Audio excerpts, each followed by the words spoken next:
Comenzaré mostrándoos dos de los objetos que vamos a intentar clonar o reproducir en el vídeo de hoy.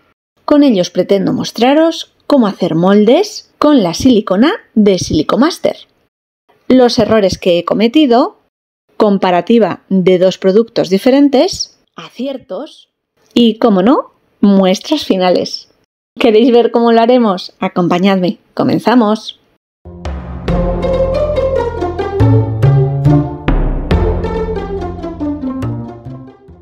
Ya hemos visto los dos objetos que vamos a replicar en el vídeo de hoy. El tercero lo dejaré para más adelante o quizás cambie de idea, no lo sé todavía. En cualquier caso, para poder hacer moldes con la silicona de Silicomaster necesitamos tener o preparar los recipientes adecuados para las muestras que queremos realizar. Podemos usar recipientes de plástico o cualquier material no adherente que se adecue al tamaño de nuestras piezas. Y si no disponemos de ellos, los podemos fabricar. Para replicar el corazón de cerámica, crearé un envase envolvente de cartón pluma. Y para la base utilizaré papel adhesivo de forrar libros. Primero marco el cartón pluma, realizo unos cortes por la parte exterior y sin recortar del todo, doblo por las marcas, creando un envase con forma rectangular. Luego veremos que aquí viene mi primer error y, por supuesto, la altura suficiente para cubrir nuestra pieza. Para que la base tenga cierta consistencia y evitar fugas, aseguro las esquinas incorporando un poquito de silicona caliente. Pego y fijo bien el plástico adhesivo a la parte inferior como base de este nuevo recipiente y aprovecho el adhesivo para fijar bien y pegar la pieza en el fondo.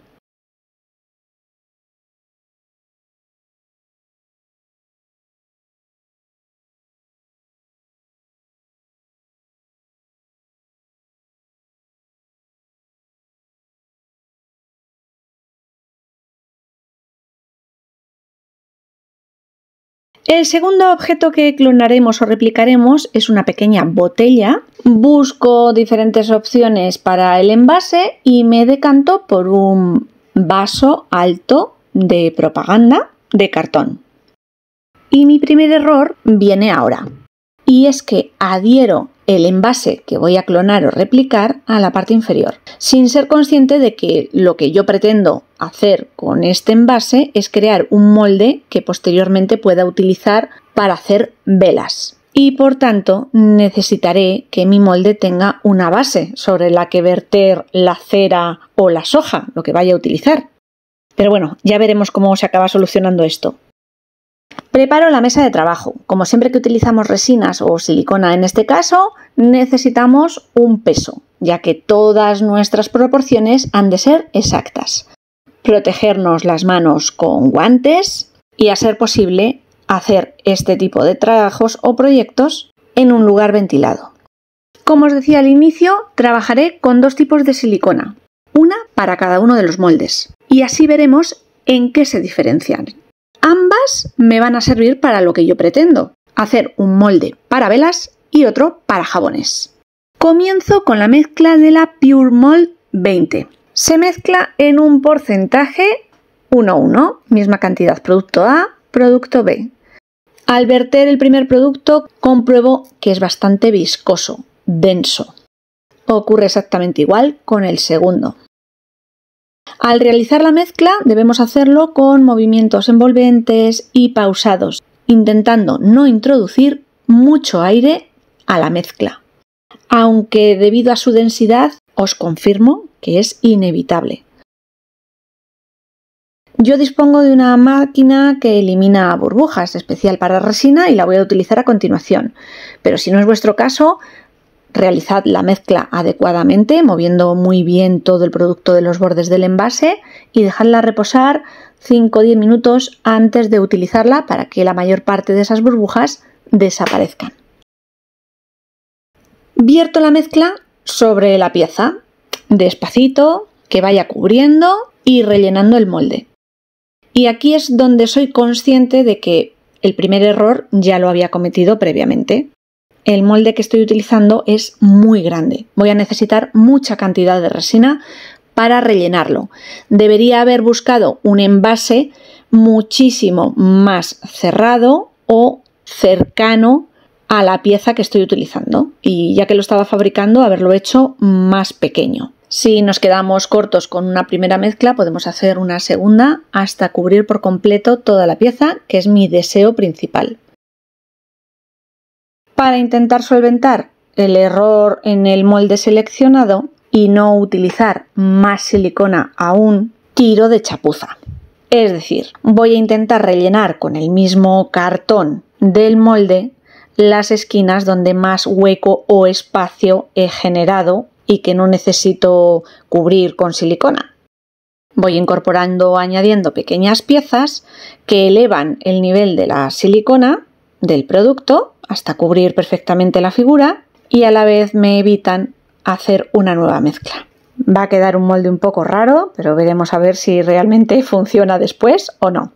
Para eliminar el resto de burbujas que puedan quedar, podemos pasar una fuente de calor por encima, una pistola de aire caliente, un soplete, moviendo constantemente la fuente de calor para no quemar la resina o el molde, dar pequeños golpes a las paredes del molde para que las burbujas vayan subiendo y se exploten por sí mismas antes de que la mezcla empiece a curar. Voy a realizar la segunda mezcla para la futura vela. En este caso, el producto es en color blanco, muchísimo más denso que los dos anteriores. También debemos pesarlo, pero este modelo concreto de silicona solo requiere de un 2% del catalizador, el endurecedor.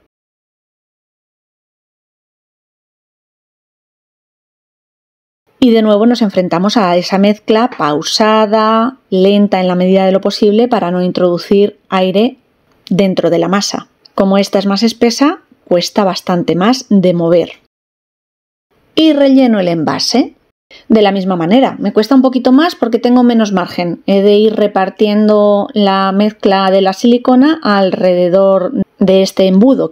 Y mientras voy vertiendo y rellenando, soy consciente de que no debía haber pegado el envase a la parte inferior, ya que el molde que necesito tiene que tener un apoyo, una base de silicona sobre la que después verter el líquido con el que dar forma a las velas. Despego la pieza, intento que parte de la mezcla se cuele en la parte inferior sin levantar por completo la botella y deseando que cuando termine este proceso el molde sirva para algo.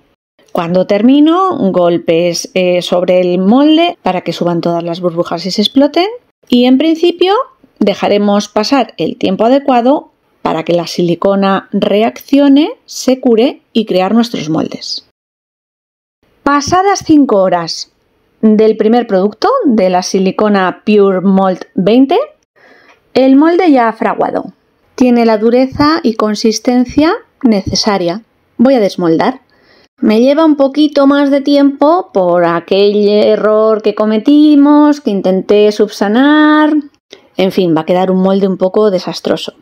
Lo primero de lo que soy consciente, independientemente de la forma exterior, que en definitiva da lo mismo, lo importante es la réplica interior que me permita después hacer un jabón acorde a la figura que quiero y bonito, es que el molde pesa demasiado. Es flexible, pero adaptando bien el molde exterior a la pieza, con menos cantidad de silicona, hubiera conseguido un molde exactamente igual. Recorto y retiro todos los excesos de silicona que no necesito y para darle un poquito una mejor forma utilizo un cúter para acercarme un poquito más a tener un molde decente. Para sacar la pieza y obtener el molde definitivo voy abriendo la silicona por los bordes, desprendiéndola de la pieza interior e incluso me ayudo del agujerito interior de la pieza para sacarla. El resultado es un molde brillante que replica la superficie original de la pieza y aunque al trasluz se ven burbujitas de aire, aparentemente no se aprecia ningún defecto en la superficie, pero lo comprobaremos después. Lo voy a comprobar ya mismo haciendo un jabón. Glicerina caliente, el tinte y color que más nos guste o queramos, utilizaré una fragancia de lavanda por lo cual utilizaré un color lila morado e incluso me lanzo a añadirle flores de lavanda. Pulverizo alcohol por encima para explotar las burbujas de aire de la glicerina y esperamos para poder desmoldar. Mientras tanto, vamos con el segundo molde, para el que he tenido que esperar más tiempo, 12 horas como mínimo, lo he dejado toda la noche. De entrada el color diferente, blanco. Recorto y elimino todos los restos que se han pegado y adherido a los bordes del cartón o del envase y paso a extraer la botella. De nuevo creo que hubiera sido mejor haber logrado un perímetro exterior más pequeñito alrededor de la figura a replicar. Esta resina es más flexible que la primera. Puedo doblarla para sacar la pieza original y efectivamente he conseguido una base para mi vela. Irregular, eso sí, porque claro, ha replicado esos pegotes de silicona que le habíamos dado a la base de la botella para pegarla al fondo. Pero no me importa, de los errores se aprende. Si tuviera mucho interés podría hacer una pequeña mezcla de silicona de nuevo y cubrir el fondo hasta rellenar ese hueco y que quedara lisito. Pero como no va a ser un molde profesional, no lo necesito. Para probar este nuevo molde, derrito cera, a la que le he incorporado un poquito de esencia de naranja y un tono muy tenue anaranjado. En el centro he colocado un pabilo y relleno el molde. Lo cierto es que no me preocupo mucho del resultado final de esta vela. Debería rellenarla hasta cubrir la parte superior porque la cera normalmente tiende a encoger hacia el interior por la forma en la que va enfriándose este producto. Pero lo que me interesa es saber si la silicona ha replicado perfectamente la forma exterior que va a tener mi futura vela y si la pieza va a ser fácil o no de desmoldar. Vuelvo al jabón. Voy desprendiendo los laterales de la pieza, empujo de la base más sólida del corazón, extraigo el resultado y aquí está, un precioso motivo brillante porque ha replicado la superficie de la pieza que he clonado, con forma de corazón y un ligero aroma a lavanda, muy fresco. Extraer la vela exactamente igual, desprendiendo los bordes. Esta silicona es más flexible que la anterior, así que no he equivocado la elección de producto en función a mis necesidades. Empujo la base o culete y obtengo mi resultado. He conseguido la superficie ajedrezada de la botella para esta vela, que era mi intención. Independientemente de si he utilizado la cera adecuada para hacer esta vela, que seguro que no es el caso. Pero con este experimento he averiguado muchas cosas interesantes sobre estos dos productos y sacado conclusiones para futuro. Imprescindible una buena elección del molde exterior o envase. Dureza y resultado junto con flexibilidad de los moldes que se obtienen, tiempos de fraguado o curación de las siliconas, así como características de los moldes obtenidos. El molde un poco fracaso de la vela también lo puedo utilizar para hacer jabones, cortar bien y conseguir unos jabones redonditos con una forma exterior bastante chula, por ejemplo. Tengo pendiente probar con otras cosas y objetos. No sé todavía si finalmente replicaré el portavelas que veíamos en la introducción de este tutorial o me decantaré por probar otras cosas totalmente diferentes. De momento os dejo esta experiencia. Como siempre, los enlaces a los diferentes productos del vídeo de hoy anclados abajo en la cajita de información del vídeo y nos veremos muy pronto con alguna otra idea. ¡Chao!